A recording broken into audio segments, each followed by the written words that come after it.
reason, you are fatphobic. It's okay to be weak. You work out strictly for appearance-based reason, you are fatphobic. It's okay to be weak. Nobody cares about when you do that and there's like muscles there.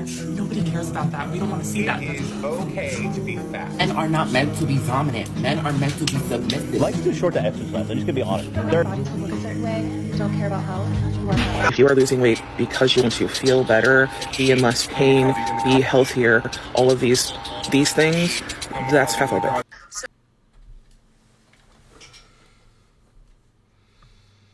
Y'all let me know what y'all think, bro. Why is TikTok still up? Why are we allowing people to get up there and just say whatever they want to say? There's no actual way. This is the real life, the real world that we're living in. Y'all let me know if I'm tripping. Oh my gosh, but if you're new, please don't forget to subscribe. Welcome to the crew. It is your boy Benji. Hit that thumbs up. Let's get it. So, intentional weight loss. So you purposely saying, I want to lose 20 pounds. Another thing, why does everybody have to have some subset of the population that needs to feel as if they've been wronged? Why does everybody need a feel-good moment and everyone has to be a marginalized group? Why does everyone have to be that? Like, it's okay. Like as humans, we're not supposed to be fat. I don't think any animal is ever supposed to be gluttonous. Is fatphobic. If you intentionally lose weight, that act of intentionally trying to make your body smaller is inherently fatphobic. You got me. Bro, again, shout out to 40 Shams too. Yep.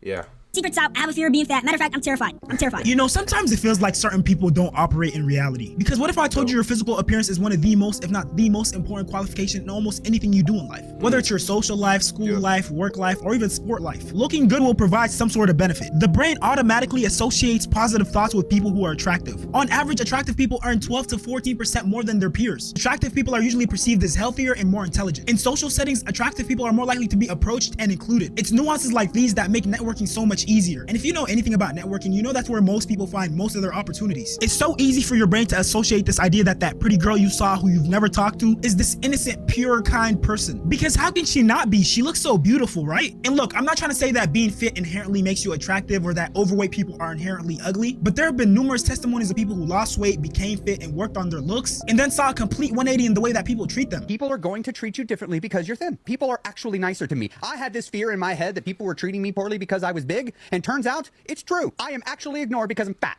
I am actually not taken as seriously because I'm fat. I am actually passed over for things because I'm fat. I am actually been missing out on all sorts of things because I'm fat. This fear is true, and it has been getting my face rubbed in it for the last 6 months, because all of a sudden I can say the same shit I was saying before in the exact same way, and people are going, yeah, you're right. I can say the same jokes, and people, they'll be like, that's funny. They're like, that's so funny, Chris. I'm used to getting on elevators. No one talks to me. I never get talked to on an elevator. And all of a sudden, why are you talking to me? People like you never talk to me, and you're talking to me, and I don't like it because I'm the same person that I was before. I get it, you know, and I think that it does suck a little bit that, like, as people, this is kind of something that we have to get used to, though. I think a lot of our thoughts and initial judgments are based off of what we see, and your presentation is key. So, I mean, for example, if you're in a gym talking about certain exercise groups and meal preps and plans that you should adhere to, a lot of people are not going to listen to you because they'll be like, yo, this big guy, he doesn't know what he's talking about. Unfortunate, but that's the only way people are going to find some type of connection of what you're talking about. Like, a lot of the proof is in the pudding, and so the things you say, people are going to ask you whether you've been through it or not. I'm just thinner.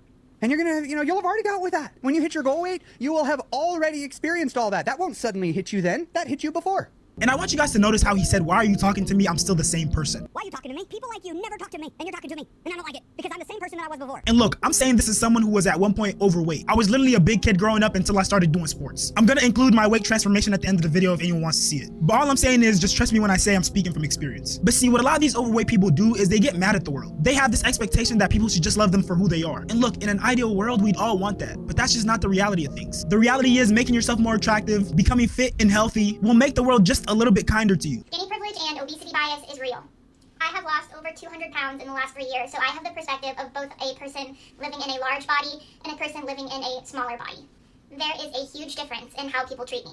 And no, I'm not limiting this statement to how men treat me, or even perfect strangers. I'm also talking about my own friends and family. People are kinder, more empathetic, they have more patience, they're more interested in me as a person in this body. People who were mean to me in my fat body are nice to me now. And I haven't changed. I hope that this video validates your feelings if you are overweight or if you struggle with your weight, if you just choose to exist in a larger body. You're not crazy. They were being mean to you and you don't deserve that. Again, I want you to take note of how she said she hasn't changed. And I haven't changed. Like I said before, with a lot of overweight people, it's a really big point for them that they're the same person inside. Brief intermission, I'm trying to get to 100K subs, so I'd appreciate it if you like, comment, subscribe on this channel and on my reaction channel, 40 Shams Live. Also, join my Discord and follow me on Instagram. Love y'all. And see, this is where the division happens, because you have one group of overweight people who want to stay the same and try to force the world to love them for who they are. And then you have another group who acknowledge, yes, they're decent human beings. They deserve love and respect, but at the same time, they work to improve their health and appearance. Because it's not mutually exclusive. You can want to be loved and appreciated for who you are while simultaneously working to improve yourself. And I'm not gonna lie, I've never gotten like terrible treatment from guys. I've always dated pretty successful guys since high school, my whole life pretty much.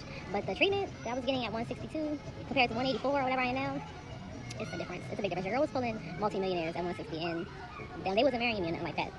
But I was going on dates with them at least. You know, I was getting gifts on first dates. I mean, now they take me on cute dinners, they pay of course, all that stuff. That's nice, but it's a difference. It's a difference of the type of guys that in your dating pool when you're at your best, when your weight is correct.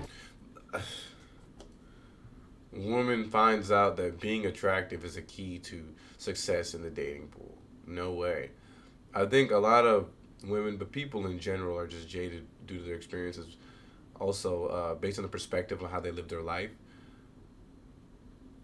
Like, I mean, pretty privilege is a real thing. I mean, unfortunately, that's going to make itself very, very, very prevalent when you're talking about dating. Additionally, I think there's a weird thing that I think a lot of people point out, particularly women, when they talk about dating and they got to talk about how they bagged like millionaires and stuff like that, or like very successful people. Like you just talked about, like, this guy should marry me or anything. Like, obviously, but what if the guy has a lot of money in his bank account or he has none? I don't think he sees you any differently. I think the guy just sees you as attractive, and that's from there. We'll see where things go. I think no matter who the guy is. So, yeah, it would be an easy argument to make that the less attractive you became, the less suitors you had. Compared to when you're not, at your best and you're a little thick, your back is a little wide. It's a difference. I don't care what anyone says.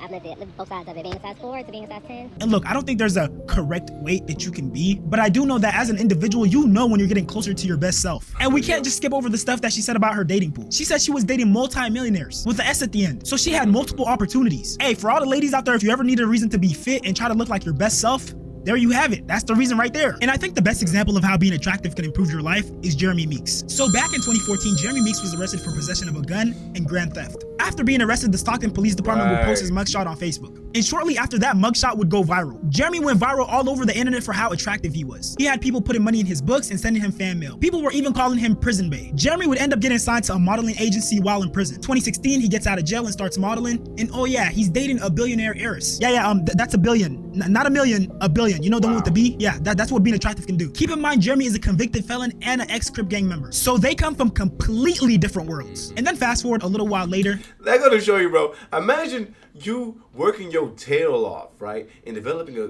great source of income for you and your future generations, only for your daughter to go ahead and find a former convict and gang member to go ahead and find as her husband. It's not crazy. It's like you did it all you could, but no matter what, you still chose wrong. That goes about attractiveness.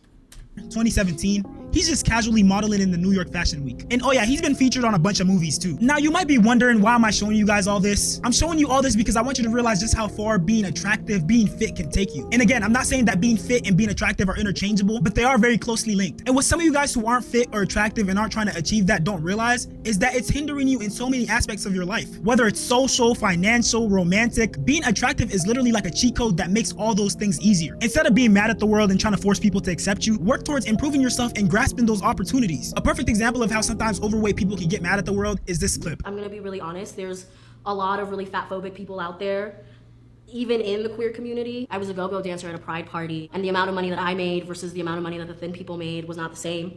Sometimes people don't even feel comfortable like putting the money in my underwear, but people are like really awkward with like, should I touch you, should I? And I see them fully touching other people. So those are little reminders that people still have a lot of work to do around their fat phobia. Well, that's additionally,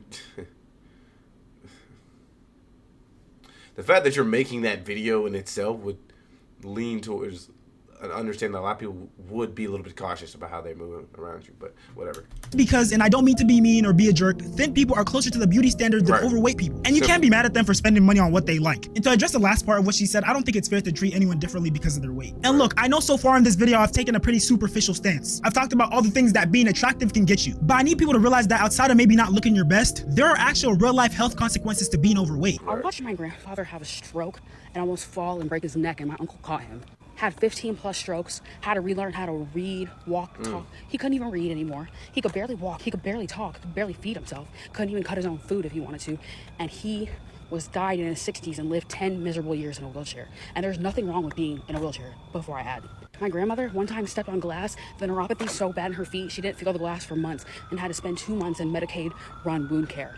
That same grandmother is now going blind and can barely see, and they're doing everything they can to save her eyesight, but the type 2 diabetes is killing her eyes. She literally had to watch her family suffer from the consequences of being overweight. And I know it might seem like I'm being Captain Obvious here. I'm sure it's pretty common knowledge that being overweight or obese is unhealthy, but trust me, with this new fat acceptance movement, some of these people are becoming delusional. If you want to hear my thoughts on the fat acceptance movement, I went into detail in one of my older videos. Just because I'm fat, that doesn't invalidate the things that I say. She died. You ready to get supersized? She died too. Today I got the big Fruit Loop. He's dead. Join me on my Fat Positive radio show, which didn't last long because she died. I still think that video didn't get the shine that it deserves, so if you guys want to check it out, it's still up. But see, these fat acceptance people are becoming so delusional that they're starting to refute medical facts. Now, I'm not saying doctors don't make mistakes or that they're 100% right all the time, but to try to have a back and forth with a medical professional, especially when it's about something that concerns your health, is wild. I don't want to step on the scale at the doctor's. I say, oh, I don't want to be weighed today. I don't want to talk about my fatness at the doctor. I say, oh, I'm not here to talk about my weight. I'm here to talk about fill in the blank, whatever the issue actually is. When I don't want to pay my rent and my landlord gives me a call asking why I haven't paid the rent, I say, ooh, I'm actually not here to talk numbers today. If they refuse to test me for certain things because of my fatness, I say, I would like it noted in my chart that you are refusing to test me for X, Y, and Z. Your weight is not the only factor in determining your health, and weight loss is not the only solution to your problems, but it wouldn't hurt, and it usually is a solution. Oh, sounds like you are not up to date on the latest research about fat bodies. I highly recommend the Maintenance Phase podcast. To all the medical professionals out there, hats off to you for going through all those years of medical school, training, continuing education, only to have ignorant, entitled idiots like this tell you to go educate yourselves by listening to a podcast. And honestly, all the social benefits and medical facts aside, being overweight isn't fun. You're not comfortable in your own body, feeling out of breath from doing a minimal physical activity, trying on clothes and the proportions being off and just not looking right on you, lacking the confidence to even try certain clothes. That just doesn't sound like a fun way to live. And now for anyone who's motivated by this video to start their fitness journey, I want to let you know that that doesn't mean you become a gym rat overnight. Matter of fact, I think like 60 to 70% of being fit is your diet. So let's say you're not comfortable going to the gym because you're overweight right now, do those at-home workouts and try to put a decent amount of effort into eating right. Weight loss is all about calories in versus calories out. So try to have meals that are protein dense because they tend to be more filling. And even if you are having healthy meals, don't overeat, because unless you're bulking, that 5,000 calorie protein packed meal is still gonna make you fat. Ever date someone that was overweight? No. Would I date somebody that's overweight? Probably not. How overweight? No, probably not. Can I ask why? Mostly because I put so much work into myself, and if I don't see that being replicated in them, I'm just not interested. I would. I don't know why you would not date someone for how they look. That's just me. The last 3 guys have said they would not date someone that was overweight. That surprises me. One of them was your brother. How do you feel about that? He has a girlfriend. So, but how somebody's body reflects a lot of their habits and their lifestyle and their mindset about things. And so I feel like you can gauge a lot from a person just straight off the bat. See, most fit people don't hate overweight people. It's more that fit people are attracted to the habits, the lifestyle, and the discipline that it takes other fit people to stay fit. And that's kind of what I was going to say. Like, once you are like living a certain way and you understand the discipline and habits and, like he said, the intentionality that it takes in order for you to be fit, then you can see and appreciate that in people, potentially your romantic partners. So that is important to a lot of people, and I can understand that. Because that shows a level of self-respect, work ethic, consistency, dedication, and above all, self-love. How can you claim to love yourself if you're not taking care of your own body and keeping up with your looks and attractiveness? And you gotta realize, I don't think I've ever seen a person sad after completing their weight loss journey. They all end up looking like this. This is my wake-up call. 8.5 months later, 75 pounds down. Now, you're not gonna sit here and lie to me and say you don't see that glow in her eyes. That is a changed woman. Now, for the group of people out there who make overweight people feel uncomfortable at the gym, this is all I gotta say. And for my overweight, self-conscious gym goers, I hope this video gives you some peace of mind.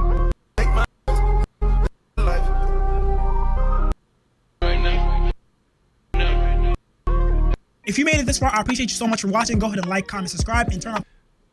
Salute to her, but you know what I'm saying? I don't. Some people like to say track the progress. I'm not one of the people that get in the camera, or or in the mirrors too much when I'm at the gym. But it's what it is. His physique is actually insane. Who's? Oh, he put the post notifications for. And if you want to join the 40 fam and be a post dropping, come on, Frodo, keep turning me up, bro. Oh, this is the bro put pictures of when he was 2 years old, and they're trying to use that as the way to track his fitness journey. Come on, little bruh. Oh, dude, actually be in the gym though. You work for him. People say being fat doesn't matter. You're usually fat. From a 130-pound bean pole to 180-pound lean at 6'2". I was at a skincare and started growing hair. When I said I went from being complimented in my life, never went from complimented in life to being handsome for random women. No, I ain't gonna lie. 130 at 6'2", that's tough. I feel it though. I've been there. This video and your weight change legitimately inspired me to really get all my ish together. Former chummy go. Hey, 2025, let's get it. To all young men, it can be hard to accept yourself. We aren't like these women where we can get fillers or everything, or how. Yes, you can. All our flaws of makeup. All we have is working out, general self-care, and good hygienic practices. I'm still learning for myself day to day. You can't change the looks that you came into this world with, and when you're put down for how you look, it can be hard to see how special you are. So all these young men, take care of yourselves. I'm rooting for you. That's dope. I spoke to a lot of people. What do y'all think?